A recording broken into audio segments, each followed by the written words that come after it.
Driving it home with Patti Vasquez, Patti Vasquez. From global conflicts to greenhouse gases, the folks refusing to wear masks says, and politicians getting caught grabbing asses says, she's driving it home with Patti Vasquez. Hey, everybody. How are you? Hey, is that Dwayne? Is Dwayne back in studio? Yeah. I think we're going to get to the point where people are going to be really upset with me when you're not here. And I'm going to be on their side. So I don't want to put any pressure on you. Dwayne Kennedy joins us. He's the Emmy Award-winning writer-producer from United Shades of America with Kamau Bell, and he'll be on tour with Kamau starting in February. Mm-hmm. But this weekend he'll be headlining at the Kenosha Comedy Club with two shows, one Friday, one Saturday, both at 8:00. And I love Kenosha, Wisconsin. What's happening on Saturday? I wonder if I should drive up there. Anyway, I'm sorry. Now you know how my brain works. Do you feel like you've learned way more than you needed to? Like, we've known each other for 30 years, but spending time with me in studio. This has been more concentrated. Yeah, I've learned some things. You do a lot. I learned some things about you, too. You are so generous with your time, clearly, with coming here. You don't have to do this, and I enjoy it. I appreciate that. I like things. I'm not driving that far for it. And, so thank you. You're welcome. And being engaged in these conversations. I'm going to be corny. Just I think what people enjoy hearing you on the show in part is because there's not just an earnestness, but there's a soothing element. Like when you're on stage, and we've talked about this before, you have this mirth when you're talking about things that outrage you. Mm. But there's something that you're like, this is messed up, right? Like, this is crazy, right? But also, you're like here with us. Mm-hmm. Like you want us to know that you're kind of taking a part in the pain of it and surviving it. Mm-hmm. And there's hope for us too. I hope so. Yes. I mean, we'll see. We'll see. Yeah. Because I've been trying to write. I write a column once a week or a couple times a month for Kirk Bankstead from Minocqua Brewing Company, our sponsor. Uh-huh. He has a newsletter, so every few weeks I write something, and I'm trying to put something together. The contrast. Because I was thinking about this when we were talking about President Jimmy Carter and eradicating this guinea worm that Jim brought up actually on the phone. Millions of people saved by the work that President Jimmy Carter did. Right. In contrast with this guy who wants to rename the Gulf of Mexico and annex Canada and invade Greenland and take and what we didn't catch, what no one talked about, was even before all of that stuff, he introduced a guy from Saudi Arabia who has a business deal for billions of dollars for data centers in the United States. So now he's like, before it was kind of like, $640 million that Ivanka and Jared made as consultants, and then $2 billion to Jared after he left from the Saudis and all this stuff. And like now they're just pre-planning. Yeah. They're doing the grift before they even get back there. Right. So What they said, there was a great podcast. It was, what was it? Sarah Kendzior. And anyway, they said that Trump was basically just selling the United States for parts. Yes. Yeah. Just for parts. Yeah. And something came up in our conversation. Gaslit Nation, yes. I do want to read that. Yeah. It's a podcast? Podcast. I feel like is it also a book? I don't know, but yeah. Yeah. Have you ever been in a situation, in any sort of relationship where you've been gaslit? Like, with I've been accused of gaslighting. Oh, boy. So, and maybe I was gaslighting. I don't know. I thought I was defending myself. Right. But. Well, when you defend yourself, like I have had a situation where I come in to a situation where I've been accused of something, and I don't want to go into great detail, but I literally came in with 7 pages typed up in a work situation, typed up single space of everything that led up to the situation. Mm-hmm. And they're like, oh, you're just trying to you're coming up with excuses. I'm giving you friggin' context as to why all of this happened. Mm-hmm. Right. So it's funny when people get defensive and then throw things out there like, oh, you're just gaslighting me. Yeah, right? yeah. And then some people are truly gaslighting. Right. Like the next president of the United States. Oh, man. Gaslighting. Oh, my goodness. Or just blatantly lying. At this point now, I mean, the lies were successful. Yeah. He made it in. Now, like you said, does he even have to lie? Does he even have to be concerned whether you know what he's doing or not? Right. You know? Did you see the president of Mexico? She was on the news and said that it had a map, and it's a Mexican America now, is what the whole North America. Oh, really? I mean, they're all trolling back. Yeah. A lot of them are trolling back. Yeah. There was something that came up during our conversation with Ben Cominos, the host of Outside the Box, when he talked about the minerals in Greenland. Right. There's he was not messing around when he said, don't go down that rabbit hole. Dwayne, don't go down that rabbit hole. You went down? I just peeked. I poked my head in to see if is there a rabbit in here, and I got a lot of mud on me, very dirty. So it is. There's one. And I went back to before his comments, like for years, right? So on Fox News, did you see this clip where one of the commentators was saying, well, Truman tried to buy it in 1867? I did see that. Well, a couple things wrong with that statement. Well, one, it's not inaccurate that Truman made an offer, $100 million in 1946, because Truman, 1946 or 47 in the 40s. Okay. But not the 1800s as a commentator. So they weren't even, they were off by not just the century, but also by the last number. So we offered apparently $100 million for security. It is the largest island that divides the planet, right, from going from the United States to Europe. Okay. So there are strategic security reasons for it. But to Ben Cominos' point, not just that there are minerals that we rely on China for, but as the planet warms, there is the opportunity for mining companies, these massive corporations that have already basically drained the planet and at the cost of human lives and economies and governments. As the ice caps melt, will give the opportunity for more mining for these precious metals and minerals that we rely on. So yeah, there's that. So there's definitely a genuine strategic reason to mine Greenland, but to own it. Yeah, to own it. He's going to want to take it. Yeah. And then someone said if he annexes Canada, makes that the 51st state, which is ridiculous. But then it would probably be a blue state. Well, I mean, I don't know.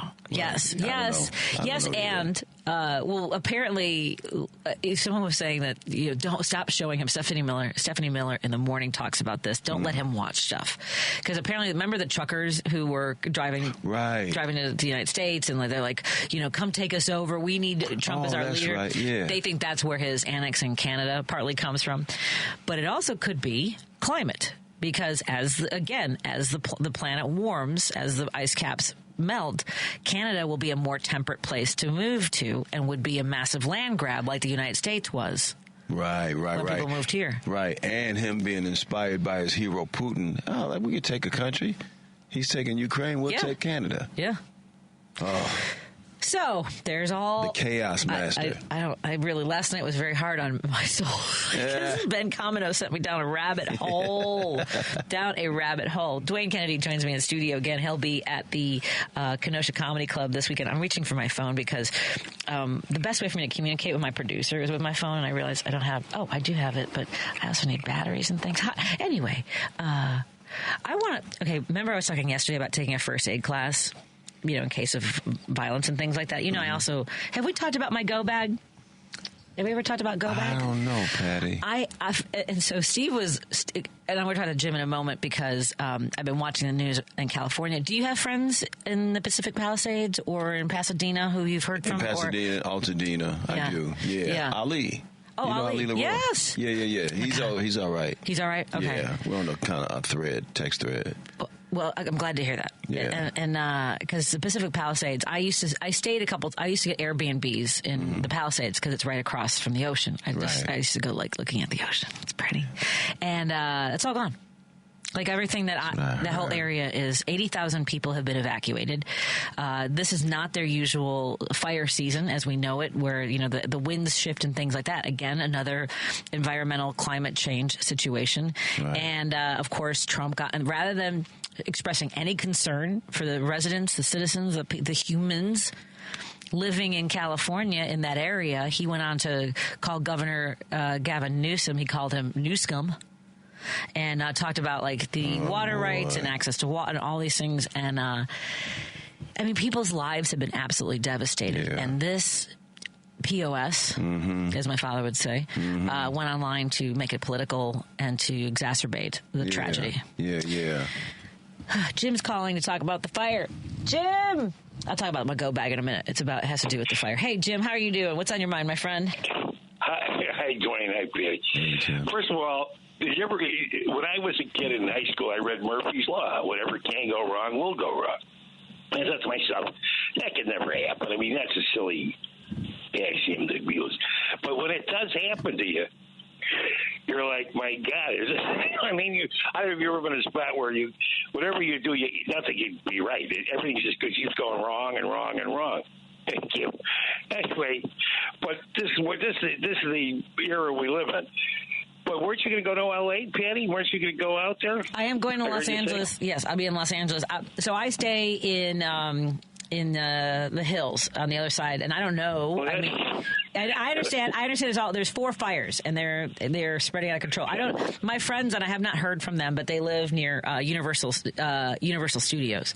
Okay. So it's in the valley, but they are on the side of a mountain. Like I've never wanted. We've talked about this. I've never wanted to live there. I mean, when you see stuff like this happen, whether it's California or Florida with hurricanes, and don't you just think, oh, Chicago really? That winter, it's not so bad. No. It's not so bad.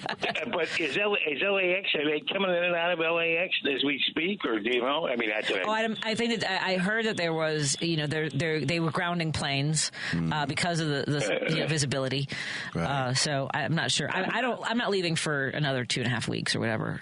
3 weeks. Well, that's good. It should be. I hope to God it's out by that time. Well, my trip is secondary to what people are going. I thought about it briefly, but I'm like, if I can't go, I can't go, and I'm mostly hope. Yeah. But back to Nutsy Fagan. He is going absolutely, extemporaneously, he is going absolutely berserk. Yeah. He hasn't even taken office yet.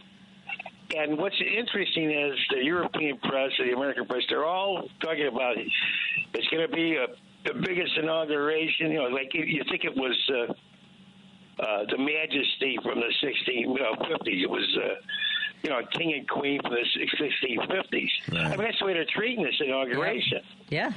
Trump looks at it as a pageant. Yeah. Yeah, exactly. And this is America. Coronation is what it is. That's it. That's what it is. Yeah, the way it used to be. But his idea that. Think about Great. Well, first of all, they have health care in Canada. They have health care in Greenland. And I don't think that people would like to take this miserable health care on. They're going to reject that with everything in their body because, please believe me, once you've gotten health care, Tommy Douglas introduced health care to Canada. He's one of the Sutherland's relatives. I think it was his father or the actor. But Tommy Douglas did it, and I knew a doctor there. It was in 1966. I think he was one of the one of those, but he's the most beloved citizen there to this day. Wow! Because he introduced healthcare to the population. Isn't it amazing how we don't hear all of these naysayers anymore saying, "Well, you don't want Canada's healthcare." That's not even a conversation anymore. People have just accepted. Baloney. I understand. Baloney. I'm with you. Yeah. Yep. Yeah. Now, real quick, my wife was dying of cancer. She was in Northwestern Hospital, and I'm up in the room night after night, and I thought, God, if we had such great health care, how come there are any Europeans on this floor? I asked the technician. Right. Yeah, they don't come here. You know what I mean? Yeah, you're right. I mean, if it was so great, why wouldn't the Europeans be up on that? Right. But they're not there anytime soon, But next, hey, what does Trump talk about? Have you ever heard him talk about the healthcare system? He talks about the private health care for millionaires and so on and so forth. And that's what the Republicans would argue forever. Why would an average citizen get the same health care as a millionaire? In other words, a millionaire, and you are in the same hospital bed, the doctor's going to run to the millionaire and give him all the recitation he can. The other guy just drops dead in the bed. Well, that's not the way medicine's supposed to work. Right. In medicine, if you're a doctor, you're supposed to take care of whoever's got to be taken care of first, regardless of their. You don't look at their means. But anyway, I don't know. I was just thinking. I just thought of Murphy's Law because nothing seems to be going right, but. That's just a tragedy there. And that's another thing that, global warming, let's face it, was drier than a bone there. Yeah. Right. And you have billions of dollars, and the poor, 2 people have died so far, but the firemen that are risking their lives and everybody risking their lives there. Yep. And the destruction of you think of the homes. The sense of those homes. There's nothing cheap in LA. Nothing. You can't get a check there. And I think they've lost 1,000 homes or something along those lines. So, I mean, this is what global warming. When the Republicans won't even talk about it, and he says, "Drill, baby, drill." He doesn't realize the billions of dollars that are going to go to these disasters all over the place. And think about what we could have done with the money. Again, Carter talked about the energy. He had FEMA. He had the things on the White House. I mean, he was way ahead of his time. And here we are, 50 years later. He talked about health care, too. He couldn't get it done. Of course, the Republicans can't stand the word health care. You know what their argument always was? Well, if we give them health care, we gave them Social Security. Yep. If we get, so it will make them loyal voters to us. I mean, that's how mean-spirited it is. Yep. That's how mean-spirited this politics are. Anyway, you two guys have a great show. Good from hearing you, Dwayne, and you too. Okay. Thank you, Jim. Thank you, Jim. Yeah, and I was going to say, because Jim and I are both fans of Frances Perkins, who worked for Franklin Roosevelt. She was a big part of creating the social nets that we have with these programs, and she wanted health care. And it was the one thing and so did Roosevelt. There was a lot of pushback from the powers that be because a lot of companies, that was their way of enticing and keeping employees. I mean, that's what it was intended to be. It's how it started was, part of having employee retention. Considered a perk was your insurance. We're hanging out with Dwayne Kennedy. He'll be appearing at the Kenosha Comedy Club this weekend. That's Friday and Saturday. Again, you can find the Kenosha Comedy Club online. I think if you just Google it, because I think it's got it's like the Happenings magazine is where you find it, Happenings right? magazine. Happenings magazine. Good things are happenings. Good things are happenings in Kenosha, Wisconsin. Yeah. And it's going to be a great show. And when we come back, I will tell you some of the things that you should have in your go bag. Do you guys have a go bag? 773-763-9278. That's the number to call. Tell me what's in your go bag. Tell Dwayne what's in your go bag. Tell Dwayne what a go bag is. I'll tell Dwayne what a go bag is. I've been called a go bag. What? More in a moment on WCPT 820 Heartland Signal. Choose Views with Richard Chew. The badassery in us has to come out. It just does. Shake off the fear, shake off the worry, and be ready to do something. Like Mrs. Obama said, now we really have to do something. And the number one thing is connect with each other and be strong and support those who we care about and make sure that we are moving forward and protecting this process. Richard Chew, weekday mornings at 6 on WCPT 820. Hey Google, play WCPT. Streaming Chicago's progressive talk from TuneIn. You're listening to Driving It Home with Patti Vasquez on WCPT 820. And you just heard from Richard Chew. You should know that coming up on tomorrow's show, he'll be taking your calls and talking to Kenneth Smith, candidate for the mayor of North Chicago. And then on Friday, he will be talking to John Fugelsang and the mayor of Chicago, Brandon Johnson, will be on Richard Chew's show. So tune in to Richard Chew's Views weekdays from 6 to 8 a.m. right here on WCPT 820. You can also live stream the video on WCPT's YouTube page. All right. Choose Views for all of you. Choose Views. Okay, I'm going to take this call and ask Dave in Hoffman Estates. Hey, Dave, you're former military. You're a veteran. What's in your go bag, my friend? What's that? I was actually talking about the smoke. I know, but what's in your go bag? You got to have a go bag. You have a go bag. I did not. I was attached with genetics and stuff. I had supplied them the power and things like that, You don't have a go bag? Yeah, but you said have training. No, I need you to get a go bag. No, that would be more like, I don't know, SS and that would have blow-out bags and stuff like that. But anywho. All right, yes. So the fires in California. Go ahead. Yeah, okay. Well, on that, they're wondering if that Monday night game will be held there in L.A. because they're playing the Vikings in Los Angeles. Right. Yeah, my guess is they should probably change that. Right. That fog bowl is one thing in Chicago. Imagine what that thing is going to be. The fire bowl? Fire bowl, yeah, I think they probably should. But to be, on the other hand, I believe the stadium is in the city. It's like, it's not anywhere near. Is it in Pasadena? It's not in Pasadena. No. It's in SoFi Stadium, I believe, is in L.A. Yeah, it's in downtown L.A., isn't it? Yeah. So there's fewer trees. Yeah. I guess they're keeping an eye on that, though. I mean, maybe they've already made arrangements with Frisco or somebody to use their stadium. I mean, that's a lot of money there. Right. Dave said, forget the city burning down. Is the game going to be played? Because let's get down to what's really important. Is my money going to burn up? Yeah. Well, remember just a week ago after that nut job made those plowing in them in New Orleans. Oh, right. That was a huge choice for them, too, to do what they're doing there. So, that's a lot of money. Yep. It's big money there. That NFL, come on.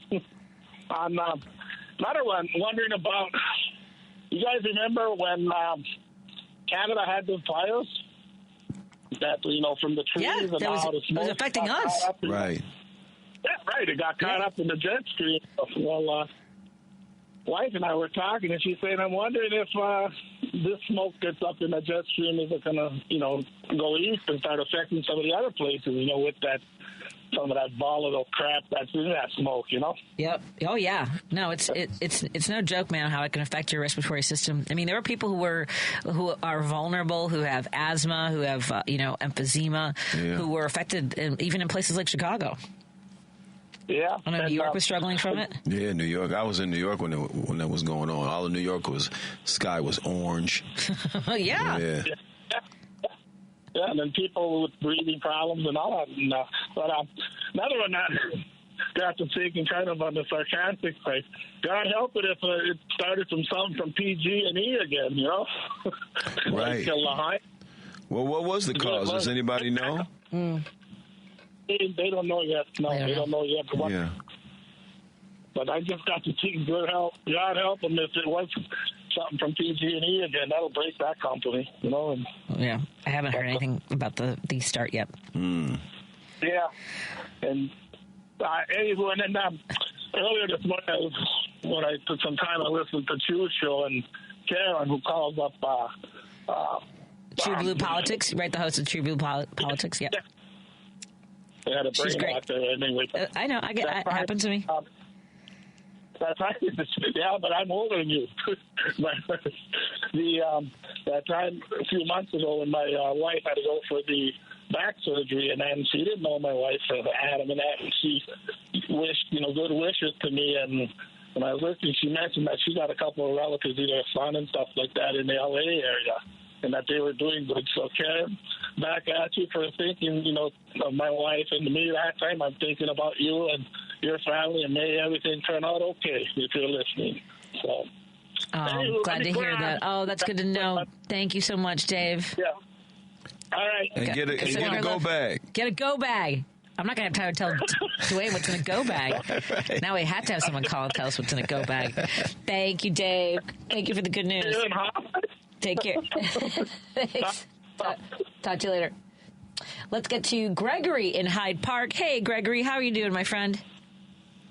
Good afternoon, or evening, rather. And I just wanted to say that although I grew up in Chicago from 1960 to 1974, And I ended up moving for my sophomore year of high school to live with my dad in Santa Monica, and I finished high school and went to college in San Diego and Berkeley. So I know the state, and I am proposing it'd be interesting to see what the debate is in Sacramento at the state legislature, but it's kind of a no-brainer, arguably. But all residential structures, houses in fire-prone areas should have clay tiles for their roofs and aluminum siding, and I would help to solve the problem, wouldn't it? Does that make sense? It does make, because less flammable, right? I mean, because people are out there putting water on the roofs of their houses. Like, good luck. Yeah. As a Girl Scout, I'll tell you, wet wood will burn. Not well, it will smoke. A lot of those homes are still made of. A lot of them are still made of regular tiles and wood siding or something, aren't they? Yeah. Yeah, a lot of places. They need to have fireproof materials for the siding and the roofs. Well, there's a lot of buildings. I mean, if you look at some of the coverage, there's a host. I can't remember. It's the one that does the softball interviews on MSNBC. But she grew up or lived in Pacific Palisades as a teenager. Katie Turner. That sounds right. That sounds right. Her dad is a helicopter. Oh, is that person. Right? Okay. So they were showing footage, and she was like going like storefront to storefront, all completely gone, just like skeletons of it. But she's like, that was one of the oldest Starbucks. There used to be a dry cleaners there. There used to, she knew like every single business on the stretch. And so hopefully when they rebuild, they do take steps to make sure that they use the kind of materials that you're talking about, Gregory. Yeah. I'll call the chairperson of the buildings department in Sacramento and see what their chief of staff tells me what's in the works for changing the building code. All right. I'll let you know. Let us know when you're back. Thank you. Bye. Thank you, Gregory. Take care.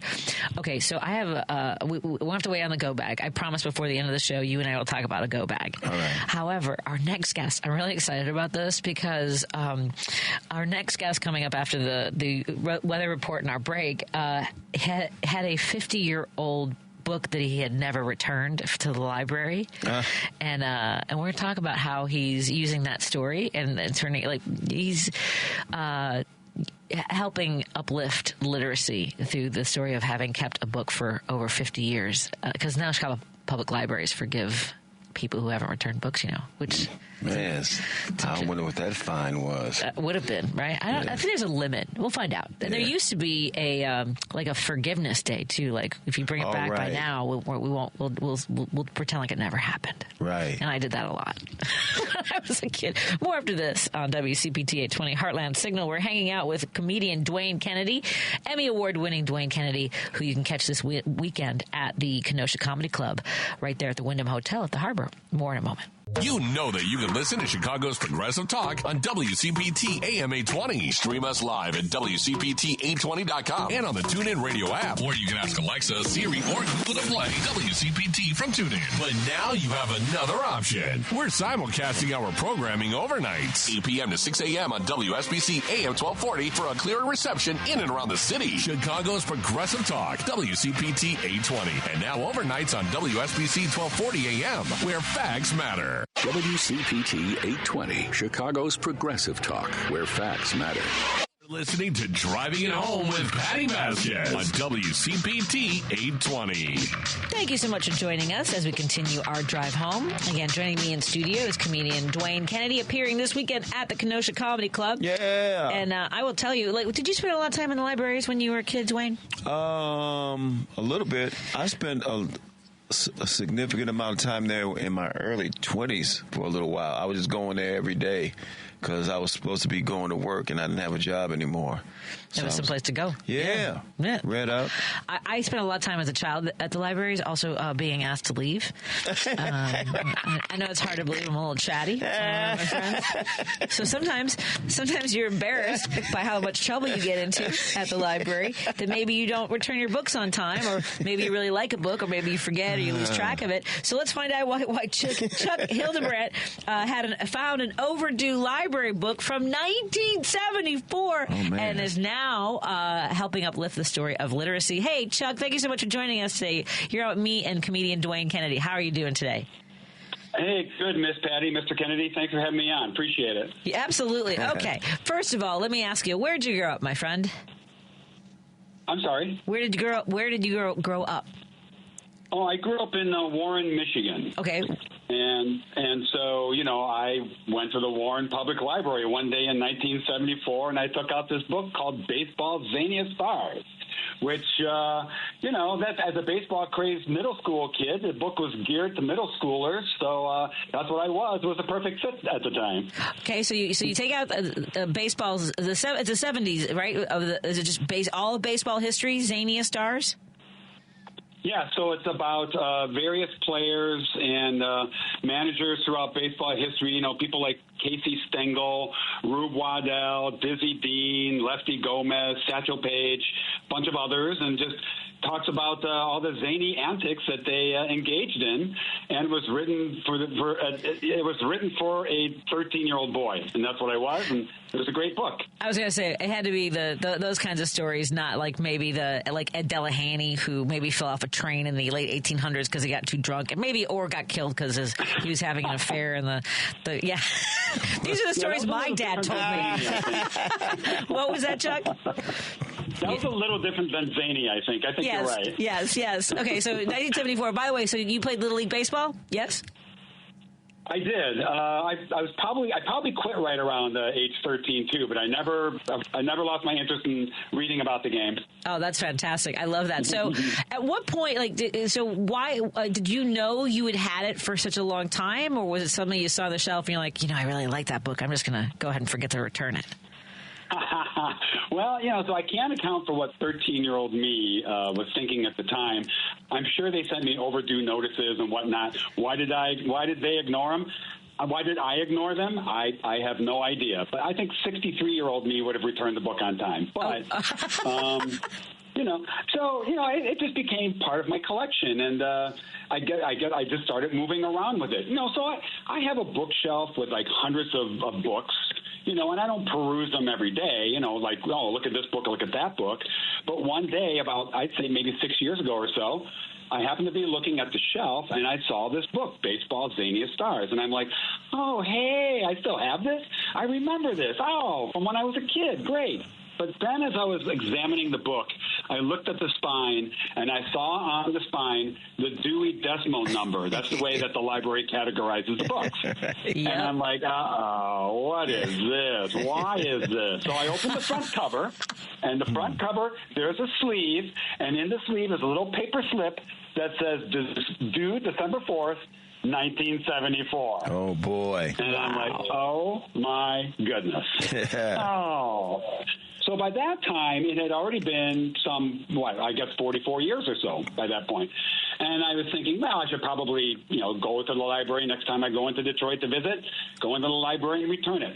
But then I thought, they're not hammering me to get the book back or anything, so why don't I wait until the 50th anniversary to return it? Because 44, that's kind of prosaic number. 50, that's poetry, right? Sure.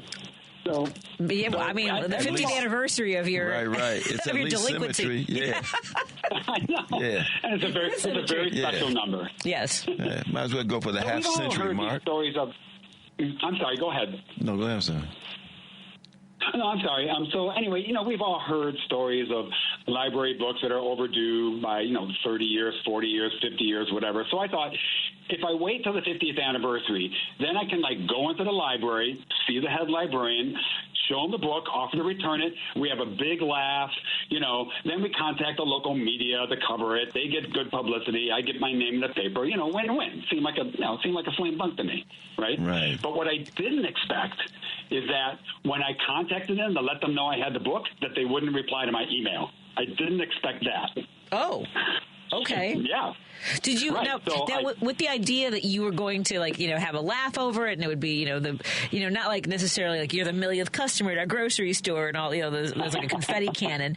Did you hire a publicist or something? Were you planning on a press release? Because it seems like you figured that part out after you're like, oh, they didn't even respond to my email to let them know that I have this book. Yeah.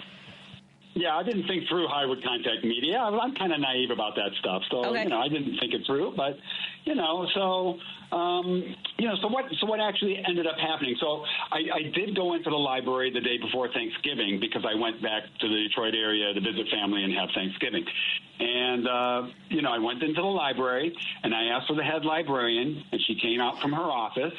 And I said to her, hello, I'm Charles Hildebrand. I'm the guy with the 50-year overdue book. And she said, yeah, I know who you are. And I'm like, and I didn't say anything to her, but I'm like, so wait, so you know who I am? Because you're acknowledging that I wrote you these emails and you didn't reply. You're not interested in this book. This is not interesting to you. I just didn't imagine that would be the case. I just say, she definitely sounds like one of the librarians I had when I was a kid. One of the ones that would have thrown me out. Yeah, I know who you are. Definitely sounds. but she didn't seem moved by the story. Well, I think eventually, she softened up a little bit about it. I handed her the book. She looked at it, and she looked over her glasses at me, and she said, I'm very disappointed that you would have a book overdue for 50 years. Oh, now you're talking. Now you're talking. I'm looking for the gleam in her eyes, and I think maybe I saw it. I'm not sure, but I think she did soften up during this. So she did say, well, here's what I can do. We're going to waive the fine. Obviously, we're not going to go after you on the fine. We don't even know what the fine is at this point, but I will contact the Library Commission, and if they're interested, they'll reach out to you maybe in a week or two. But they're very busy people, very busy with matters of library administration. Apparently so busy that they couldn't, contact the guy about something as mundane as a 50-year overdue book. So they never did get back to me, right? So what happened was, a week later, on the actual 50th anniversary, I posted a Facebook post and told my story. I got maybe 50 likes, 50 comments. I thought that was going to be the end of it. And a day later or so, I did a Facebook message from a guy named Neil Rubin. He is a columnist for the Detroit Free Press, and as it happens, he was a Facebook friend of mine, probably through a baseball connection I had on there, because he used to be a sports writer. And he wrote to me and he said, I think you have a story here. Do you want to talk? I'm like, yeah, sure, why not? So we talked, had a great conversation, and then the following Saturday, I think that was the 14th of December, he posted it online on thefreep.com, and it published the next day in the paper. Well, a couple hours after it posted online, I got an email from a fellow named Ed White from the Associated Press, and he wanted to do his own story on it. So we talked, and that's the story you probably saw. That's the story that went out over the wire, and that's the one that had the fundraiser to Reading is Fundamental in it, and so that's why. That's how it got traction. So tell us. So you start getting some attention, and oddly, your initial expectation and hopes for what the exchange was going to be like didn't go the way you would hope, but you turned it into something else, which really is quite lovely. So tell us what you decided to do next. So the idea came when I read the original story in the Freep. And that's when I saw what the actual fine would have been. So I knew going in that it was going to be something on the order of $4,000, which that sounded hilarious to me. Isn't it funny? $4,000, right? For a book, by the way, folks, it's only worth $5 now. Just so I just searched it, by the way. I was going to say maybe $5. Yes, maybe. At most $5 on eBay. Yep. That's funny. Yeah. So I saw in the paper, I saw what the exact number was, and I have it in front of me. The exact number would have been, at 25 cents a day, it would have been $4,563.75. Whoa. And when I saw that, I actually became embarrassed, because I think the 75 cents part is the thing that really got me, because, that made it a real number, because $4,000, that's theoretical. But $4,563.75, that's real money, right? Right. So I became a little embarrassed, maybe a little ashamed, and even though they forgave the fine, I just felt like this number was still hanging over my head. So like in half a second, I came up with the idea, hey, why don't I do a GoFundMe for a literacy charity? And the literacy charity that I and everybody else has heard of is Reading is Fundamental. So nice. That's what I set it up. I set it up for that. Hey. Yeah. That's great. And okay, so you decided to set up the GoFundMe. Tell us a little bit about, your attachment to obviously you feel like you have this number hanging over you. But it's also like a lot of people don't necessarily have access or don't spend as much time in libraries. That's why Reading is Fundamental is such a great organization, right? Yeah, absolutely. I mean, it's a national charity. It helps children of modest means discover the joy of reading, and helps establish the reading ability that'll provide opportunities for these children so they can better their lives, which is something I think we'd all like to do. So that's why I thought it was the perfect charity for a library scofflaw to, for the miscreant that I am, to make happen. And as of this morning, we have almost $5,200 donated. So we covered the amount of the fine and then some. So I'm very happy with that. Now, has anybody from the library reached out at all, or have they commented in the story at all, or to any of the reporters, or they're out of the story? It's just your reflection on the fact that you have this book and this number hanging over you. Well, so I do want to give a shout out to Oksana Urban. Now, she is the Warren Public Library director, and she is the person that I wanted to contact because, as I mentioned, when I approached her on this, she wanted nothing to do with the story. This is like way beyond her job description, right? But she softened up on it, and she was very cooperative. She got contacted by the media, gave a few quotes to the media. She was on one of the local news reports that was on it on Channel 7 in Detroit. And so she cooperated. I really appreciate her being a good sport about it all. So thank you, Miss Urban. I know you're not listening because you're in Warren, Michigan right now, but I really appreciate your being a good sport about this. I would be curious. I would be curious to find out all the reasons that people just still. I don't have any from my childhood. I just knew that there were times when it would take me a very long time, and I would wait for they would have a grace period in Chicago where if you'd had something for a long time, and they also had. I think there was a max. Now they don't even charge fines in Chicago. Right, they don't charge fines. I'm sorry. Go ahead. No, you go ahead. Yeah, no, I was just going to say, they don't charge fines, and they don't put a limit on how many books you take out. And I have out from the Chicago Public Library right now 17 books. Hey! I promise you I will return them on time. What are you reading? Give us a couple titles. I'm just curious what we went from the zaniest baseball stars to what are we reading today, 50 years later? Well, I got a bunch of books from the series Chronicling America. They're the picture books that are things like, here's a picture book about Logan Square. Here's a picture book about Chicago subway system. Here's a picture book about, a forgotten Detroit, things like that. So I'm thumbing through those. The main books I'm reading, though, I have 3 books out on Pete Rose because I'm thinking I'm going to put together some sort of research thing on Pete Rose. Oh, okay. Interesting. Yeah. Now, it's funny because my dad was a baseball aficionado. Like when we saw Field of Dreams, my dad, remember when have you seen Field of Dreams? I don't want to assume anything. I don't assume. I have. So, when the other ball players come in, right, after the Black Sox, invite other players, my dad knew who the other players were, right? He's like, oh, it's Horns. He was, because they didn't have their names on their shirts then, Dwayne. Wow. They just had their numbers and then the colors.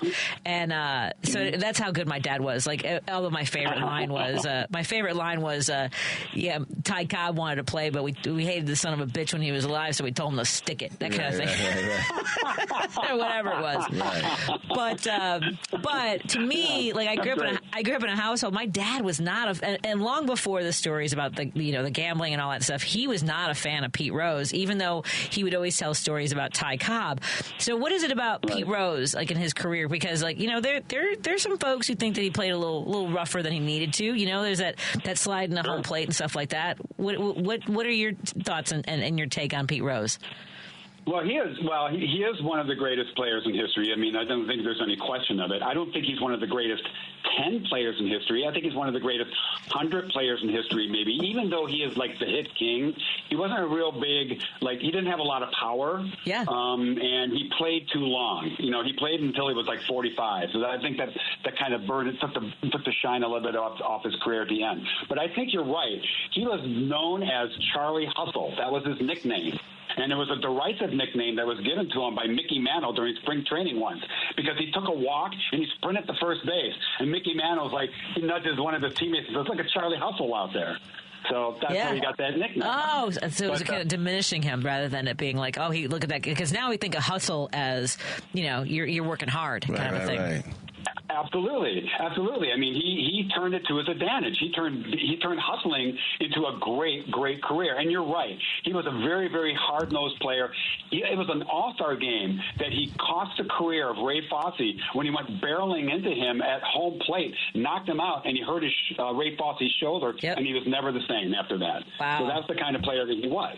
Well, I want to talk to you when you whatever you end up doing on this, or we'd love to check in with you and see how we're doing. And I think the important thing is to let people know where can they contribute to your overdue book. Oh, yeah, great. So I would like to encourage everybody listening to visit GoFundMe.com. That's one word, GoFundMe. Now, once you're there, do a search of the term library book. That's all you need. I should be the first result listed, okay? And then you can donate right there. And please know that all the money goes, there's not a single penny that passes through my hands. It goes directly to Reading of Fundamentals. So you can be sure that when you make a donation, that the money will go exactly where you want it to.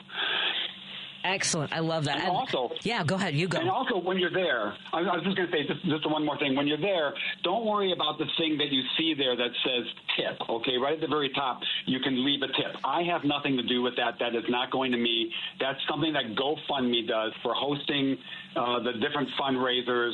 People can give them an 18 or 20% tip. I guess that's how they make their money. If you want to, you can slide it to zero. You're not required to give a tip one way or the other. So just know that. You have a choice over that. Excellent. I love this story. And like I said, let's check in with you, and I'll talk more baseball with you. I'll tell you about the time I met Cleet Boyer in Cooperstown, because that was really... Oh, yeah, do that. That was very cool. Yeah. Love Cleet Boyer. My dad got to ask him some trivia questions. It was a fun trip. He owned a hamburger joint in Cooperstown. Oh, really? Yeah. Okay. Yeah. Hey, Chuck, your story parallels an episode of Seinfeld, right? Oh, right. Joe Bookman, right? Yeah. Yeah. Wait, let me tell you something, funny boy. You know that little stamp, the one that says New York Public Library? Yeah. Well, that may not mean anything to you, but that means a lot to me. Yeah. One whole hell of a lot. Yeah. Sure. Go ahead and laugh if you want. I've seen your type before. Flashy, making the scene, flouting convention. Yes. Yeah, I know what you're thinking. What's this guy making such a big stink about old library books? Well, let me give you a hint, Junior. That's it. That. Holy cats! So let me ask you this: Do you remember the episode with the Dango ate your baby? Do you remember that episode? Yeah. Well, sure. You are speaking to one of the actors that was in that scene with Julia Louis-Dreyfus. Dwayne Kennedy is in that. Yeah, that's Dwayne Kennedy. He had like a burgundy. Was it like a burgundy shirt? Mm-hmm. What was it? A sweater, pullover, or something. talking to her about the peanut. Yeah. Oh, that is so cool. I'm gonna go back and look at the episode right now. I'm gonna find that episode. I'm gonna look at that. Yep, that's Dwayne Kennedy sitting in studio with me right now, talking to you. Yep. Oh, fantastic! This is very surreal. Yeah. When he was the whole time when you mentioned the whole library thing, I said there's an episode of Seinfeld about him not turning in a library book, and Chuck seems to know it. A little bit. Yeah. That was impressive. Yeah. Oh, Chuck, I look forward to talking to you again. Again, remind folks. Thank you very much. Of course, one more time, the website where folks can go, where they can donate to your fund. Yes, GoFundMe.com and do a search for library book, and mine will be the first result that you see. Okay, again, folks, GoFundMe.com and look for the 50-year overdue library book. Will also help you too. Thank you, Chuck. Yeah. Good job. Thanks for having me, Miss Patty. Thanks a lot, Mr. Dwayne. You're welcome. Care. How funny. Amazing. Yeah, that's crazy. I love it. Take care, my friend. Bye-bye. All right. Take care. Now, when I come back, I'm gonna tell you about a go back. All right. More in a moment on WCPT 820 Heartland Signal. Oh, now I got to check and make sure I returned all my books. I got to donate some money, apparently.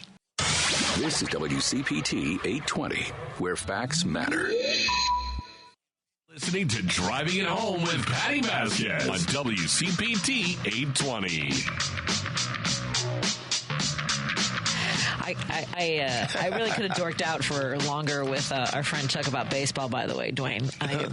I will tell you. So my father was just in Field of Dreams. Have you seen? You have seen Field of Dreams? Just a long time ago. Bits and pieces. 2 things. One, it's not my favorite baseball movie. I love it.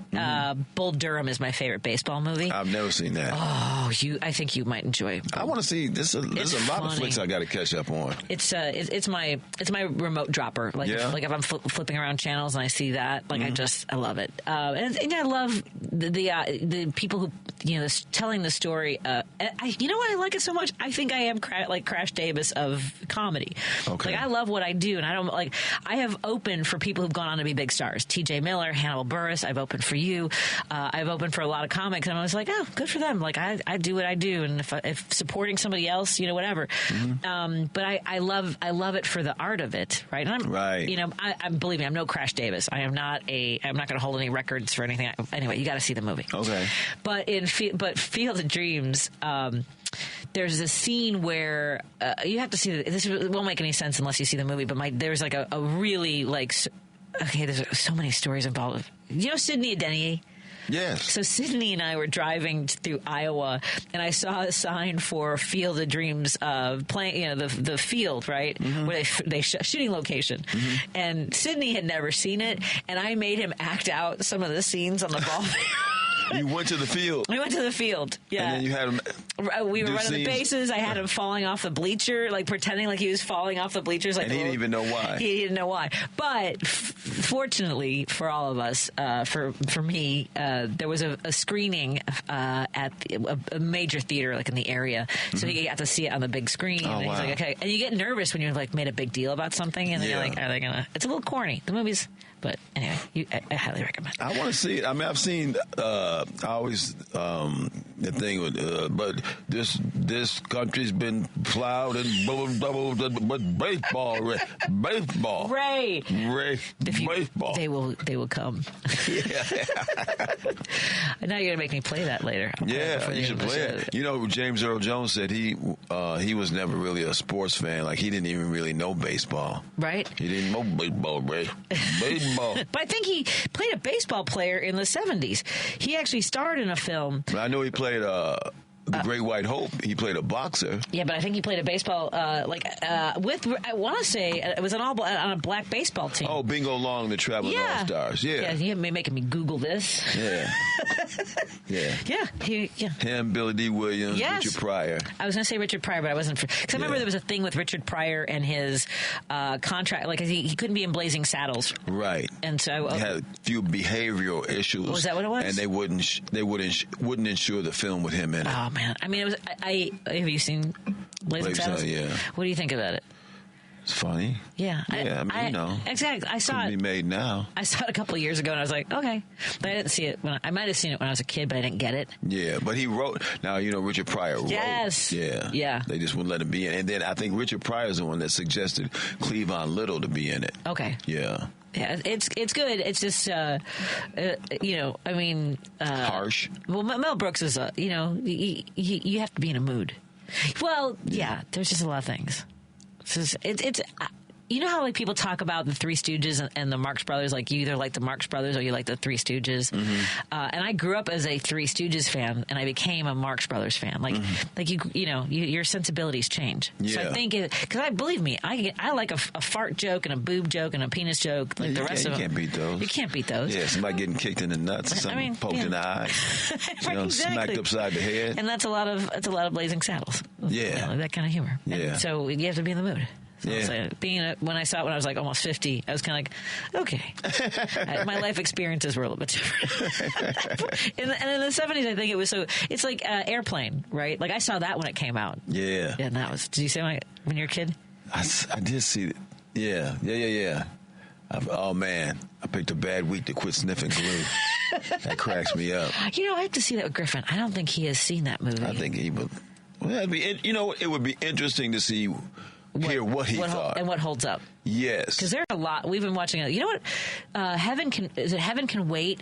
There's a movie with Warren Beatty that I really wanted. I saw it when I was a kid, and I loved that movie. Heaven Can Wait. I never saw that. And then that. Because that was, I think, a remake of something in the 40s. It was with James Madison was in the original. Yeah. Mr. Deeds, something like Mr. that. Mr. Dibbs, Mr. I don't know. We'll figure. We got time. We got another hour. And then Chris Rock remade a version of Heaven Can Wait. Oh, really? Yeah, I forget what it was called. I didn't know he did that. Yeah. I'll have to check that out, too. Well, let's take a break here and continue with our show, and we've got time to figure that out, as well as tell you what a go bag is. We're also going to interview, I know you're excited about interviewing a congressional candidate. You know what, Patty, when you told me that yesterday, I couldn't sleep last night. Florida's 6th district. Oh, I wish it. Now I'm amped up again. I'm saying Josh Wheel will join us in just a moment on WCPT 820 Heartland Signal. You're listening to WCPT 820 because facts matter. At home with Patti Vasquez, Patti Vasquez. From global conflicts to greenhouse gases, the folks refusing to wear masks says, and politicians getting caught grabbing ass says, she's driving it home with Patti Vasquez. Hello, thank you so much for joining us as we continue our drive home. We want to say hi to our friends listening in Minneapolis, St. Paul, on KTNF, AM 950. Dwayne asked me the other day, he's like, did you mention them? And I was like as our conversations go, I have to remember that we have wonderful listeners and friends in Minneapolis, St. Paul, the progressive voice of Minnesota on KTNF. And, of course, Matt McNeil, who is our wonderful host here as well, out of Minnesota, evenings at 9 p.m. And, of course, we're broadcasting out of Chicago on 8:20 a.m., Heartland Signal, but you can listen to us anywhere. Whether you have YouTube or you can tune in on the TuneIn app or Spotify, or listen to any of our shows as a podcast wherever you podcast. Now, Dwayne, as you might know, there are some special elections going on all over the country. Oh, tell. Dude, I will tell you, because we have a candidate on the air right now with us, joining us from Florida, running for the 6th district, the congressional district, is Josh Wheel. Josh, you are running to replace Mike Waltz, and we talked to you before, and I'm excited to touch base with you again. How's it going, my friend? How are you doing tonight? Oh, I'm doing great.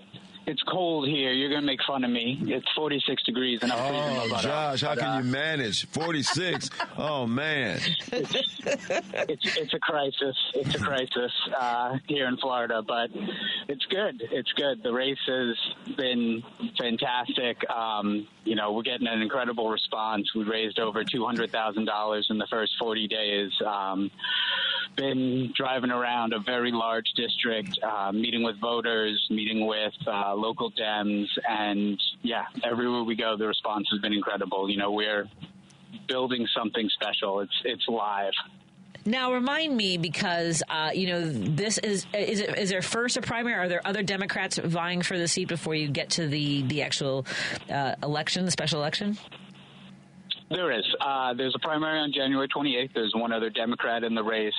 He'd run for Congress in a different district about 6 years ago, but his campaign is not gaining anything near the traction that we've been able to put together so far. So we feel pretty confident moving ahead in this one.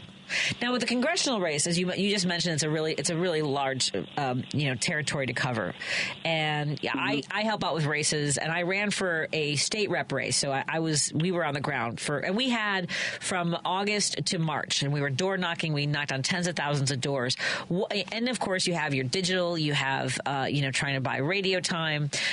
We didn't have any debates. What are some of the elements of this primary as you head into January 28th? Well, it's a little non-traditional because it's a special election and because the timeline's so crunched. Yeah. So, we had 7 weeks from when it was announced until the primary, and then there'll be another 8 after that. So, when you look at a lot of your Dem organizations, your traditional political infrastructure for organizing, most groups meet once a month. So when you only have 7 weeks, you've got to get out to everyone on, what might be the one shot you have. So, it's through 6 counties. It spreads from Daytona Beach up to St. Augustine on the East Coast, and then all the way over to Ocala on the west side of the state. It's to give a comparison idea, Max Frost is in Orlando. His 740,000 constituents are in a compact enough area that they've given him 1 congressional office. Mike Waltz has 3 here because it's so spread out. We've got 3-hour drives sometimes going from one city to another. So it's big, but we're getting everywhere. So tell us a little bit about the constituents that are in that area. I mean, how much did Mike Walz win by? Like, what was his percentage as a Republican? So he won in this last race. It was R plus 32, which sounds unbeatable, and we're happy with that because it seems like the Republicans are just going to kind of rest on their laurels. They haven't really been campaigning or doing much yet. And from what I've heard, they don't really plan to because they don't think that it's a challenge. But there are a lot of other factors there. The candidates running in this race for the last few cycles have not received any support from, the state or national party, and they've really struggled to get fundraising going. So in 2024, Bishop James Stockton ran, and he was able to raise a little over $30,000. But, that's 1% of what Mike Walz had in $3 million. And messaging ain't free. So, no. It was hard to get his message out, hard to get across to voters. The cycle before, there wasn't even a Dem candidate. It's been since 2018 since the last time that Democrat was able to fundraise competitively in this district. And at that time, it finished as an R plus 12. Oh, so, really? All right. So we know that if you can raise money, if you can afford to get your message out and get out to voters, that it's not as far away as, the November results would make you think. Well, the thing about the fact that you're in a primary and while there's another Democrat running, you're just running. This has to be, it's such a consolidated time frame. You're running for the general. I mean, for the special election, technically. So everything we do has to be posted. Exactly. And so, what are you hearing from folks? And are you targeting folks who vote Democrat? Double Ds and triple Ds, or are you kind of finding a way to reach people who might have voted for Mike Wheel last? I mean, not for Mike Wheel. Mike Walz. What's his name? He's Mike Walz. I'm Josh Wheel. Josh Wheel, yeah. So, I'm sorry. It's so for his race, are you targeting any of the people that voted for him who maybe voted for Dems before, or what's the strategy there?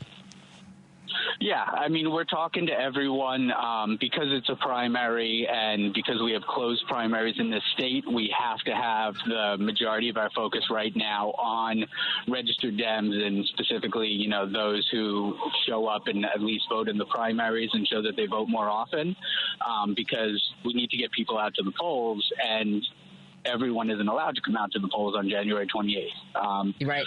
But even in neighborhoods, when we're going through, if we're doing canvassing, if we're doing lit drops, you wind up running across Republicans, independents. We've had some great conversations, and the response has been surprisingly open.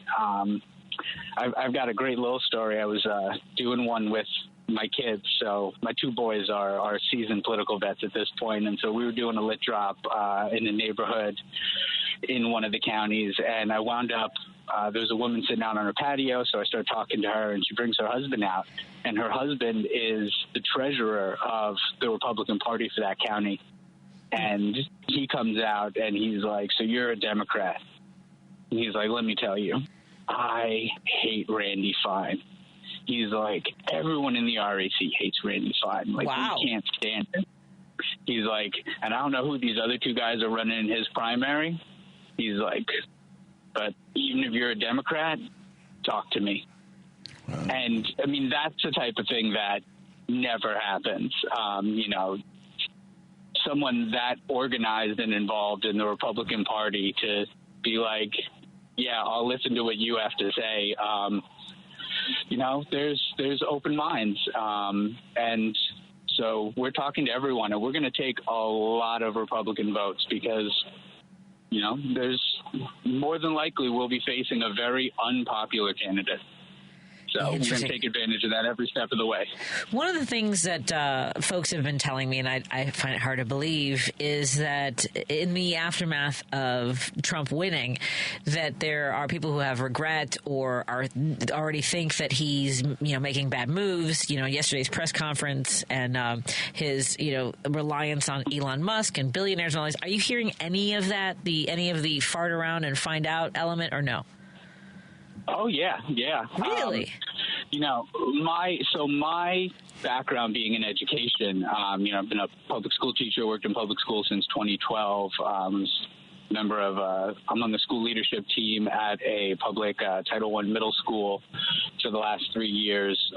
Education is my number one issue, and I'm constantly trying to educate voters and talk to people about what it means when he makes these moves to dissolve the federal Department of Education.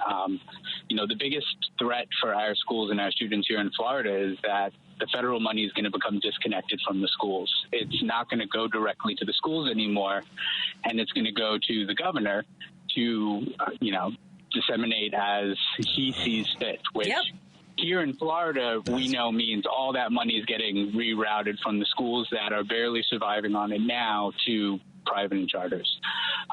And that's a huge impact. Like, your local public school cannot afford to lose 30% of their budget. They're barely surviving right now. So that's the big one we're talking about. But we were just at either Lowe's or Home Depot. I want to say we were at Lowe's picking up 2x4s for all the big, we've got like 100 4-foot by 8-foot signs out all across the district. So we're picking up some 2x4s, and I started talking to the cashier woman, and she told me, she's like, her biggest concern is clean water and clean air. And this whole thing she's hearing about, corporations will be exempt from environmental regulations and that they can do whatever they want in terms of the environment if they donate money to the federal government, like, that's scary to her. Like, she don't want her grandbabies to have dirty water. Yeah. Wow. Well, I'm glad to hear that some information is being absorbed, I guess, by those who thought things were going to go differently. And unfortunately, it comes at a heavy price for people. That's hard. Well, the best way we can help you is one. So whenever my campaign manager, she would tell me there were 3 things I had to do, which was I need your vote, I need your time, meaning volunteers, and I need your money. Right, Josh? Yep. Let folks know how they can make sure you can keep spreading the word, and remind folks if they know someone in Florida. What's the area of the 6th congressional district in Florida that you're running for? What communities? So it's kind of northern central Florida. It covers 6 counties, which are Marion, Flagler, St. John's, Lake, Volusia, and Putnam. But it's from Daytona Beach up to St. Augustine on the East Coast, and then stretching all the way to the west side at Ocala. Okay, there you go, folks. If you have family or friends that live in that area, call them, email them, text them, remind them that there is a primary coming up on January 28th. They should look for Josh Wheel on their ballot. And how do they contribute to your campaign to make sure you get that message out there? You can find us on Act Blue, or you can go onto our website, joshwheel.us, joshweil.us, where you can sign up to volunteer. You can click the button to donate, or you can learn more about me and this campaign. Excellent. Don't forget, folks, this is not, we're talking about Florida, and it might seem daunting, but it can make all the difference in the world across the country in our lives. Just because he would be representing Florida and those communities, it stretches beyond the state borders, because in our Congress, we know that we got some folks who are being a little wackadoodles is the best way to put it, Josh. And the other thing is that Congress is incredibly tight now, but it's going to be dead even after January 21st. They have a 4-seat advantage, 219 to 215, but Trump put 4 Republicans from the U.S. House in his cabinet. So when they resign, it's going to be 215 to 215. So we have to win these special elections in order to take the House back. But it's live and it's real. Exactly. Well, we look forward to talking to you again. Let's talk maybe the week of the week before, because we don't want to be right on top of it. But let's check in again right before it's due date. What are you doing tonight? Are you still are you running to an event, or right now it's actually later? It's 7:20 there. Do you have to go home and hang out with the family? What are you doing? No. I have split custody. I'm on and off week with my kids. It's the first day in a week that I haven't had travel, going around speaking at one of the meetings. So we've been working out of my campaign manager's house. We've got the team together and, just sitting, getting everyone on the same page, working on some of the infrastructure for the campaign, updating the website, reaching out to, all the endorsement groups, and just getting back on top of everything. with the one day we've been given. Excellent. Thank you so much. Thank you so much for running. Thank you so much for filling us in on how it's going. And we'll talk to you in a few weeks, my friend. Go get them. Great. Take care. Thank you. Thank you. Let's take a break here. And again, folks, contribute to Josh Wheel. That's WEIL. And you can find him at joshwheel.us. That's Josh, WEIL.us. More in a moment with Dwayne Kennedy when we come back on WCPT 820, Heartland Signal, and KTNF AM 950, Minneapolis, St. Paul. Alexa, play WCPT. WCPT from TuneIn. You're listening to Driving It Home with Patti Vasquez on WCPT 820.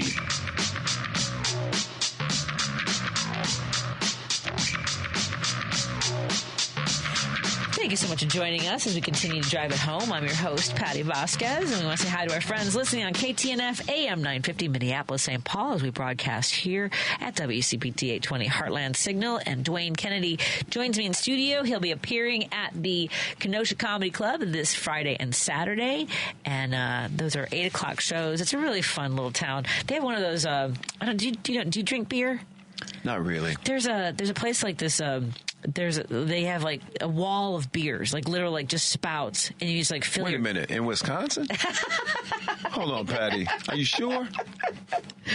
So you use like almost like a card to like, but you put it in this in the wall, I guess, and you pour as much as you want of this particular beer, and they charge you by the ounce of how much you've put into your glass. Oh, I thought they charged you by how many times you hit the floor. Right. But here's the thing. Mm-hmm. It's not just that, but it's also an axe-throwing joint. Oh, boy. So later that night when you come home with missing fingers and all the beer you can drink. So let me tell you something about this joint. I might go see you on Saturday just for one. Well, I want to see you, and I love Kenosha, but they also have that joint. I can't remember the name of it, but they have the beer on the wall, all these, from your sours to your ales and pilsners and all this stuff. They have axe throwing, but they have the most incredibly huge. I love a charcuterie board. All your smoked meats and cheeses and.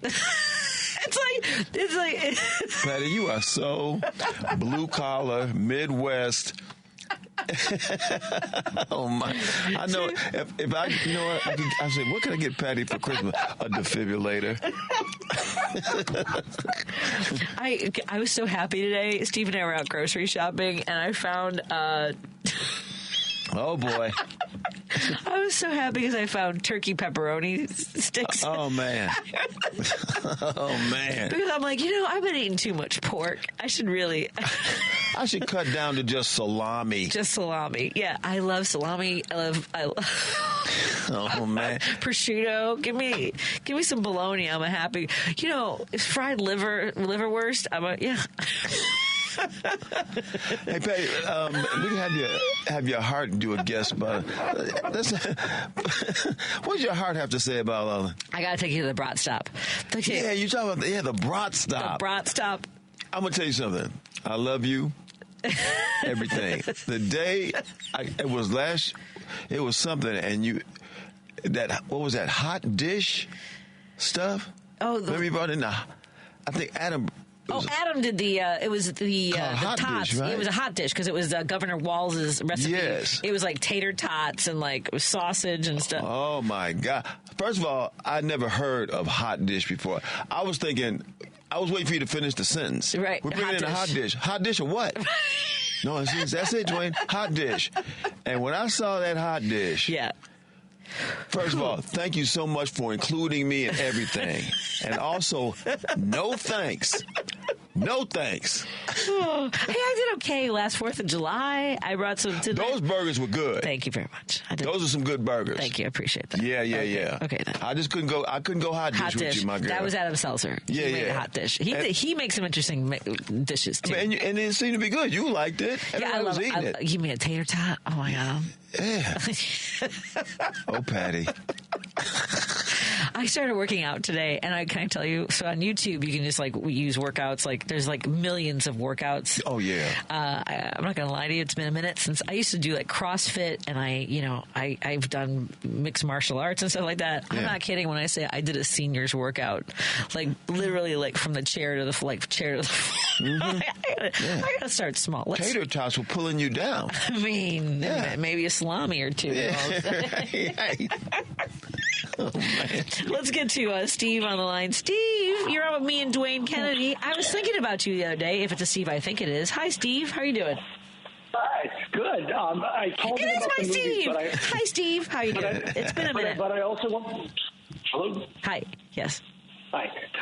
I called in about the movies, but I also want to chime in and tell you how much I enjoy when you speak to these candidates that are off far field and in different locations, because we all, especially here in Chicago, know about all the big names and all the ones that are running around here, and it's so cool to hear about Democrats in other areas and what they're dealing with and how they're, running. They've got new ideas and stuff. So kudos to you for doing that. My pleasure. Thank you. I appreciate the kudos. So on to the movies. I wanted to say the Heaven Can Wait was a remake of Here Comes Mr. Jordan. Mr. Jordan. That's right. Okay. Yeah. Good one, Steve. And a couple of years ago, one of the movie guys used to do a series at the Music Box called Does It Hold Up? Okay. And one of the films he showed was Airplane, and it totally holds up. I believe it. It's still so smart and funny, and especially when you place it into context and you think, even after Mel Brooks, they took movies and went, here's something that any executive would look at you and go, that's a ridiculous idea for a movie. And it works so well. Have you ever heard the story about how the movie came about? No. Tell us. So the creators used to do a thing called Kentucky Fried Television, and they made a movie called Kentucky Fried Movie. And it was all like, it was parodies of commercials and that kind of thing. And so they used to set a VCR and just have it run for like 10 hours. Apparently one night they didn't set the timer right, and they wound up catching a movie from the 50s called 0 Hour. And it's basically the plot of Airplane. In fact, they pulled a lot of the dialogue from the original movie and put it in it. And so there's some great videos out on YouTube where you can see the scene from the movie from the 50s and then the scene from Airplane. And it's the exact same dialogue, the exact same beats and intentions. But it's like, here it's being played seriously, and here it's being played for that weird, serious, funny that Airplane did so well. Yeah. The Zucker brothers, right? Yeah, the Zucker brothers. Yeah. Just geniuses. I love it. Well, thank you for that. I appreciate it. You're welcome. Thank you to hear from you. You too. Have a great night. Have a great night. By the way, I want to thank our listener who just texted me a picture of a charcuterie board. Can you see that? That's a charcuterie board. That's a magnificent charcuterie board. That is, I mean, there are like salami roses. Did somebody ordered a heart attack? See, now what I love about this, and what I always need, I see you got pickles, you got your olives, you got some... you sound like Jim. You got your pickles. Got your pickles. That's why I love Jim. Jim sounds like my dad talked like this. Yeah. Let me tell you something, Dwayne. So over by there, see, what you're looking at is a couple, 2, 3 of the most magnificent rolls of meat you're ever going to see. All right, that's how my dad talked. Okay, that's why I love Jim so much. Yeah. My dad was like a North Side version of West Side Jim, only if my dad were a liberal. Yeah. So many things. By the way, but it needs jam. Okay. It needs jam. I love like a fig jam, I need a little bit of a jelly. Like apple butter? I love apple butter. Yeah, I love apple butter, man. Yeah. I gotta take you to Long Grove. Have you ever seen apple butter being made? No. I actually haven't been to Long Grove in decades. Where's that at? It's like a northern suburb, like way straight north. Long Grove. It's they actually filmed like a Hallmark movie there in the last couple of years. It's like one of those cutesy little, they got a bunch of little shops. It's like the street of yesteryear kind of an area. It's really sweet up there, but like your covered bridges and but they have like they have an apple. It's all everything apple. They have all their shops are like it's all Christmas. It's all apple. It's all all knit. But a lot of themes going on. A lot of themes going on. Okay. Yeah. It's like a arts and crafts fair gone wild up in Long Grove. Long Grove. If you're listening in Long Grove, I hope I'm doing you justice, and I mean that in a loving, kind way. Yeah, and send Patty some samples. Send me some samples. Okay, before we go to the break, the hardest private gig we've done private gigs before, and I'm sure you've done way more than I have. I got hired to do a rehearsal for a wedding rehearsal. Wow. By a fellow broadcaster. This is back in I want to say the aughts, maybe around 2010 or so, right? I'll be honest, it was Dave Kaplan, who is a local radio broadcaster. Oh, Dave Kaplan, the sports guy. Yeah, the sports guy. Yeah. Oh, really? Yeah, so Dave Kaplan hired me to do his wedding rehearsal. No shot. That's what he always said. No shot. Yeah. So Dave Kaplan hires me to do his wedding party the night before, right? And he had seen me at Zany's downtown on Wells. Now, I'm not a dirty comic. At all. Well, there are things that I, as I was headlining and just filling an hour, there were some raunchy things I would do and some jokes, whatever, right? Bawdy. The bawdy. And my closing joke for a long time was about, let's just say, oral gratification. Just saying, right? Yeah. And lick it like it's ice cream. Okay. Yeah. I think that's about as far as I can go with that story. Chocolate chip? It's in the story.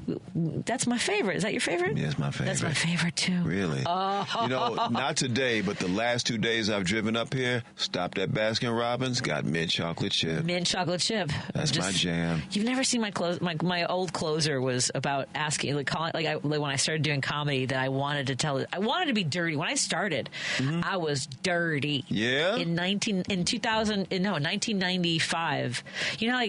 But Bert told me that he wouldn't work me if I worked like that. Oh. I'm just saying. So I was dirty. I had stuff. I can't tell you the other stuff. Anyway, I had this closing bit about calling my mom and asking for her advice on telling this joke, and she ends up in the story makes it dirtier than I do. Right? About how I read in Cosmopolitan that you should lick it like it's ice cream, and I thought that's like no mint chip I've ever had. Yeah. Oh, there you See? go. Yeah. That's the line. Yeah. Thank you. Just saying. Yeah. So anyway, so that's and she calls back after hanging up on me in disgust and says, "Don't forget to hold the nuts." So so that actually can work on the radio. Anyway, so I didn't say anything. In this day and age. I'm just saying. So I get to the venue and it's a place in Long Grove. It's this really nice restaurant and there's a lot of people there, and I'm not joking, Dwayne, when I say these kids between the ages of 7 and 10, boys, come running up to me going, "Are you the lady that's going to talk dirty to us?" Oh, yeah. Yes, I am, kids. Settle in. Oh, man. Just what is happening? Oh, boy. I'm just I can't. And I'm like, I don't understand what's happening right now. And so I talked to Dave, and I'm like, I can't do my act the way I do it at Zany's. He's like, I paid you. I hired you to do your act exactly the way you did it at Zany's. Wow. Oh, yeah. So he had got them all gassed up about doing it. And it wasn't 2010. This had to be a long time ago, because I think it's before I had my kids. Wow. Because there was a child there, maybe when Declan was little. So I don't know how long however long Dave Kaplan's been married, or the marriage to this beautiful redhead.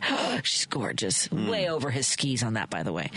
I love you, Dave. But there was one kid that got up and was like doing all kinds of gestures, and it turned out he had a syndrome that like Fragile X, which is a form of autism, right? Okay. So I didn't know, and I was like, "Are you okay?" And I just left it at that. You know, when you're doing a private gig, you just move on. So, and then there's is it Glenn Kozlowski from the Bears, who is a Mormon? Oh, I didn't know that. Oh, yeah. I mean, so he's there. Like, all these people are there, and I'm just sweating bullets, like doing I'm Irish and Mexican, and I'm getting to the end. I'm like, "Are you sure, Dave?" And he's like, "Yep."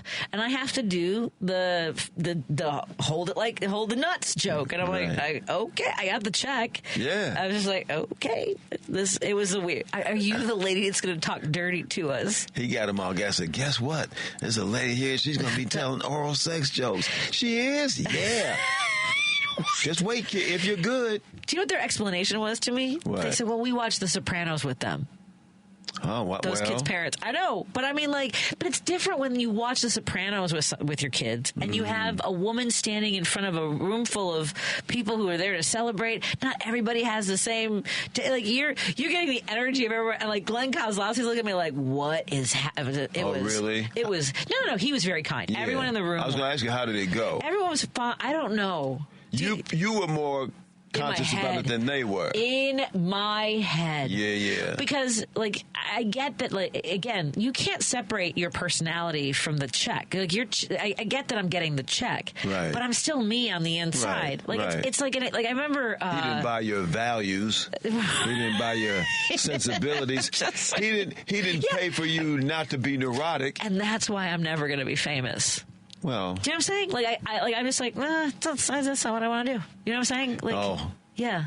Although, if you're in some sense, I don't want to presume or assume for you, but if you're famous and people want you someplace, you've got to then assume, well, I'm famous, you know what I do.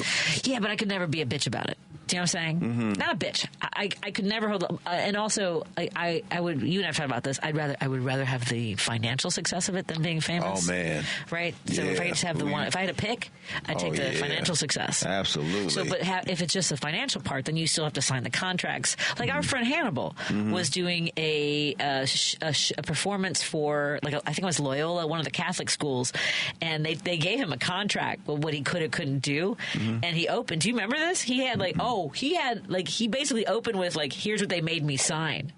Oh. Wow. Yeah. Okay. And he's like, you can't tell me what to say. Yeah. And it proceeded to say all the things they told him to say. He might have just walked off. Oh. Yeah. With the check. Now, here's something, but sometimes people will book you. At least Dave Kaplan knew what you did and wanted you to do that. Yes. Some people will see a comedian and they do whatever they do, and then they'll hire them, and then they'll ask them to not do the things they saw them do. Oh, do you remember? Right, that's a good point. You know, right? I have other material, and I was like, here's something that's appropriate. I would have done had it not been for the children, I would have done the whole set. Mm-hmm. And I did do the whole set the way it was, but I wouldn't have had the hang up on it. Well, so to Dave Kaplan's credit, he wanted you to do exactly what he saw you do. And I did. I like you, do something else. Yes. Years ago, when I think Barack was first elected, there was a story about that they had Bernie Mac do something that Barack and Michelle were there. Right. And Bernie was cussing up whatever he was doing his act, and they were kind of offended or sort of uncomfortable. But that's the guy you hired. Yeah. You did you not know, or did you think? Some people just think, well, you're going to adjust for the circumstances. Right. Yeah. Exactly. Yeah. And then we can talk about this more in a go bag when we come back. Yeah, go bags. On WCPT 20. Signal, I'm late. But it's okay. I'm not missing the break. I'm just late for it, which is fine. Yeah, it's got to put it in the bag. Hi, Dave Kaplan. He's not listening. This is definitely not his type of show. Chicago's Progressive Talk. WCPT 820, where facts matter.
So much for joining us as we continue our conversation on WCPT 820 Heartland Signal. For those of you who are familiar with my being banned from Wrigley Field, I just told the whole story to Dwayne off the air. Maybe someday I'll tell it again on the air. I've told it on the air before, but I was a frisky gal when I was young. Before I was a mom, I would say when I was 30. There was a time in my life, and I don't know why I would do it. Like when I used to play softball and baseball. Me and my friend Susie Susie, we used to wear underneath our baseball pants, we would wear like colorful boxers. And this goes to, by the way, Bull Durham. So if you watch Bull Durham, like maybe more of this will make sense. I don't know. Okay. I don't know. I was saying Tim Robbins wears a garter underneath his baseball pants. Okay. So that might have led to us so we used to, when we would get mad at umps, we would pull our pants down during a game and I had Hawaiian print boxers. So one thing leads to another. I don't know if it was Bozeman. There was somebody on stage at the Comedy Cafe in Wisconsin, and they were going way long. I don't know if it was Bozeman, but you know, and you never worked the cafe with JD, right? Oh yeah. Oh, so you know, I love the cafe. Those door guys, right? Yeah. And so Howard and somebody. Yes. Oh my God, it's been a long time. Yeah. So similar to the story I told you about Wrigley, I said they couldn't get his attention. Whoever was on stage to get off, they were trying to light him, and they wouldn't get off the stage. And I go, I can get his attention. And I did, and then they got off the stage. Yeah, I flashed my bra. By the way, I flashed my bra. Was all. Because to me, I guess there's so much coverage on my undergarments. It's just like I mean, but it is the gesture of it. And at that point, the cats started running long every night. You guys running long again, Patty. At any rate, so now you know more about me. A little just drips and drabs every time you come in. See, it's not all the dour stuff. No. I'm also crazy. Just so you know. That's the best part. Just so you know. Let's get to Judy. Judy and Niles. Hi, Judy. You're on with me and Dwayne Kennedy as we broadcast live from WCPT 20 and KTNF AM 950. What's going on, Judy? Hi. Since you were going up to Kenosha, I wanted you both to know that there is a great delicatessen up there. It's called Tenutas, like Judy. Hey, and Tenutas also carries a Minocqua Brewing Company products, I believe. Oh, man. If I'm not mistaken. I'm not sure. I have not been there for a while. What I'd like to do is just go up there and stand there and smell it. It's just, you walk in there and, you know, and the cheese and the sausage and the garlic, it smells great. Get a big old whiff. That. I love it. Well, thank you for the recommendation, Judy. I hope you're well this new year. Oh, we're hanging in there. I know. We got a lot coming up. We got a lot of doctor's visits. We got to go take our driver's test. And, I was hoping to just sit in a rocking chair when I got to this age, but I know it never ends. It never ends. And, you know, and then to have the orange one in front of me. Yeah, we'll get through this together, my friend. We'll get through this together. Yeah, hold my hand, you two. We're doing it. Okay. Thanks, Judy. Okay. Take care. Bye. Bye-bye. Bye. Okay. It never ends till it's over. I know. I was thinking yesterday, was it just yesterday that he said he wanted to rename the Gulf of Mexico? Oh yeah, man. Like time it is very much like I can't. Yeah, you got to show up at some of his speeches and throw him off. Flash. And then what? I know. Like nobody. No. So here's the thing. Do women flash anymore? Like that was a thing. I don't know. Like the Mardi Gras. I'm trying to remember. Mardi Gras. They do that. Right? That's Mardi tradition, Gras. right? So I'm a Mardi Gras gal in Always Chicago. Looking for some beads. Just looking for some beads. Yeah. I when I was in, I went to South Padre for our spring break in college, and South Padre. South Padre. Is that right? Yeah. No, I'm asking. I don't know. Texas, yeah. In Texas, okay. Yeah. I can't remember it's off an island or something, but South Padre is a big, college vacation town. Like Daytona Beach. Exactly, okay. yeah. Uh-huh. You know, people are doing beer. I had never seen a beer bong. People are in the hot tubs, dunking under the water. And, oh, man. Yeah, it's all kinds of stuff. But, it was I think it was I didn't have the sort of perspective of I'm channeling my feminism and I'm just gonna if you're gonna look at my boobs I'm gonna beat you to the punch kind of thing. Mm-hmm. But it was always show us your boobs, right, kind of a thing, right?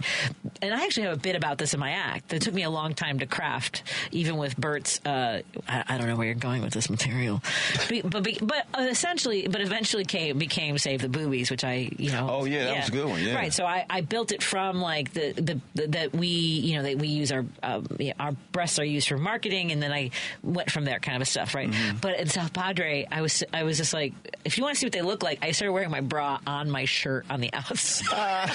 Just so goofy. And I'll have to bring that. I have pictures. I actually have pictures of that. Who's that big boobed goofball?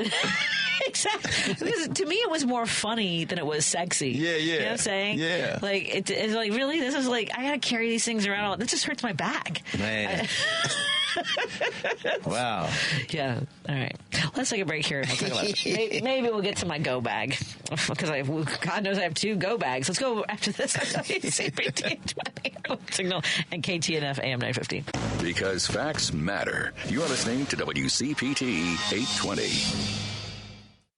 You're listening to Driving It Home with Patti Vasquez on WCPT 820.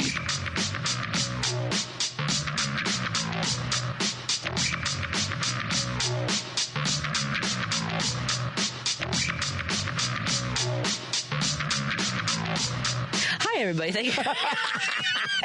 For real? Yeah. Jeeping. I was just telling Dwayne Kennedy how big Keith Van Horn's cat was. He had a Maine Coon. Do you know what Maine Coons are? These big, fluffy, they're like 25-pound cats. Oh. He was married to Eleanor Mondale, by the way. Did you know that?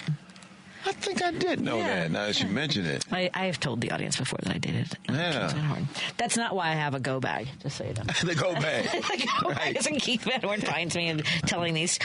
They're for the most part, he took me out for sushi. Mm-hmm. So much fun. Like, and here's the thing, everywhere we went, like, everybody knew it. Yeah. It's kind of fun. Yeah. Well, how long did that go? Just a few months. Oh, okay. So there was a whole battle between him and Mancow, because Keith Van Horn got in an altercation at a gas station. This woman, like, basically was trying to get a lawsuit out of him. Oh man! And there was video of it, so there was proof that he did not start this altercation. But it didn't matter to Mancow. Mancow was making songs about Keith Van Horn, basically calling him a Charlie Manson on roids. Whoa! And so Van Horn sued him. They both worked for the same company, Evergreen Radio. Mm-hmm. So the station fired when the lawsuit got dismissed, thrown out because there was no standing. I believe Evergreen fired him. And then fired Keith Van Horn? Yeah, him and Thayer. They both had a show, and it was so much fun to go. And I think that falling in love with being on the radio started with them, and then with Cochran. But overnight radio started with them, and that was a lot of fun. Okay. Yeah. So, well, you know what? So wait a minute. So how did you wind up on this show in the first place? Graham Elwood.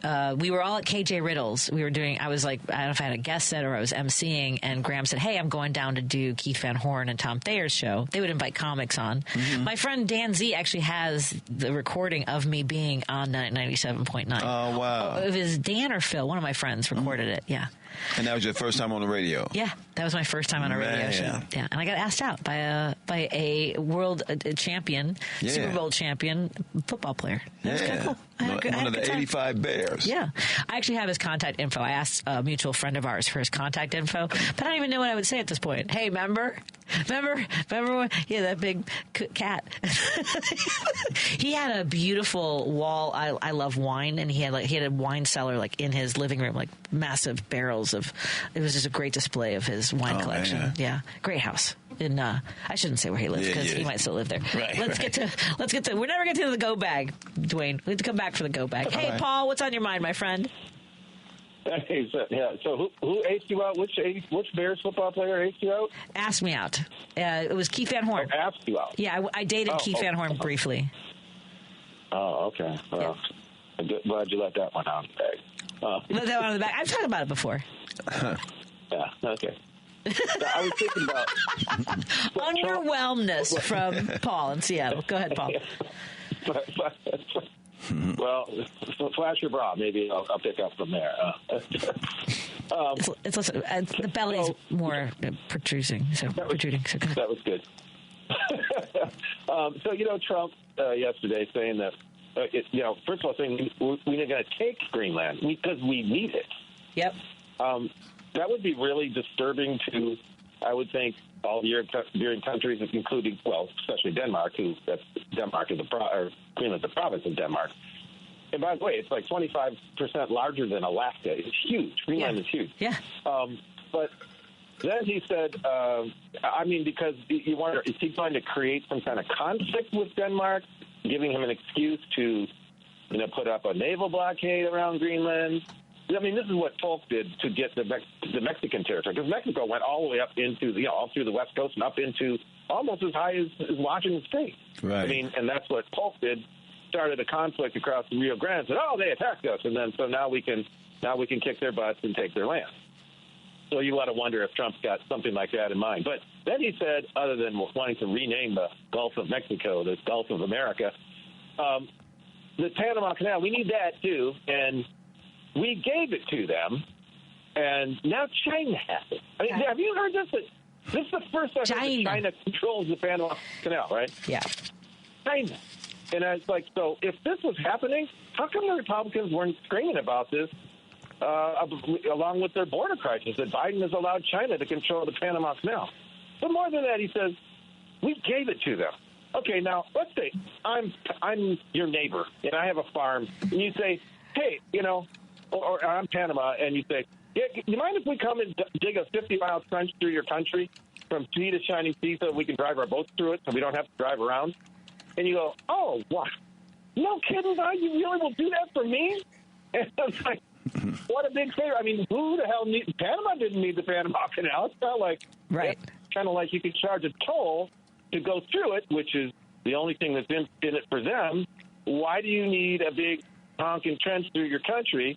It's like, no, the United States needed it so that they don't have to go around the Cape like they did have to go around to Africa. And then when they dug the Suez Canal back in the 1860s so that they didn't have to go around Africa. Well, they did it in Panama because Panama is the narrowest part of the Central American isthmus, right? It's just you dig across at the shortest point. It's not like, oh, we'd love to do you a favor, Panama, right? Right. We gave it to them. He said, we gave it to them. Yeah. They should be so grateful that it's kind of like if I put a road across your property. Say, look, I gave you the road, man. Yep. And and you get all the traffic too. It's like, yeah, what is with this dude? I know it's gonna be a long 4 years. I've got to run, Paul. But yeah, okay. It's gonna be. By the way, I do write about this a little bit in my newsletter coming out tomorrow with Kirk Banks' Monaco Brewing Company. So stay tuned for that. Thanks, Paul. Have a good night. Thanks. Yep. Before we go, build a kit. Build your go bag, Dwayne. Okay. Yeah. So we don't have time now. This is a much longer story. I don't have. Tomorrow. Are you coming back? Perhaps.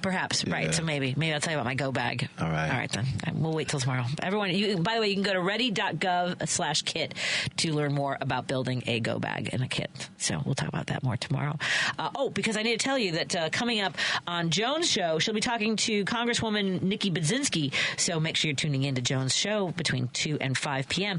And I want to let you know that coming up on Friday, I'm very excited that we're going to have candidate for Supreme Court Justice Susan Crawford. She is Judge Susan Crawford. She'll be running for the Wisconsin Supreme Court, and it's an important race. I'll be campaigning for her. I just got a gig in somewhere, Beaver Dam somewhere in Wisconsin, so that I can go door knocking during the day, do a comedy show at night. So I'll let you guys know more about that as we get closer, but that'll be on March 22nd. And so tune in every day, but just make sure that you are listening to our conversation with Judge Susan Crawford, who's running for office. And I know we have a lot of snowbirds that live here but traveled to Florida, so maybe wherever you're registered or you have friends there, make sure you're reaching out to them. So thank you so much, Dwayne. Oh, thank you, Patty. More stories as we go on. Yeah. I got a lot of stories. I know it's hard to believe. Thank you for your time. Dwayne will be at the Kenosha Comedy Club this Friday and Saturday, so go check him out. Lady B, thank you for everything. Randy Rhodes is up next, followed by Matt McNeil. Love you all.